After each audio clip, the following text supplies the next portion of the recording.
اب آپ کی زندہ کلام میں سے زبور کی کتاب مدد کے لیے التجا 120 زبور۔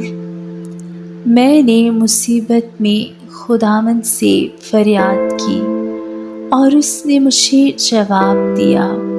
جھوٹے ہونٹوں اور دغاباز زبان سے اے خداوند میری جان کو چھڑا۔ اے دغاباز زبان، تجھے کیا دیا جائے اور تجھ سے اور کیا کیا جائے؟ زبردست کے تیز تیر، چھاؤ کے انگاروں کے ساتھ مجھ پر افسوس کہ میں مسک میں بستا اور کیدار کے خیموں میں رہتا ہوں۔ صلح کے دشمن کے ساتھ رہتے ہوئے مجھے بڑی مدت ہو گئی۔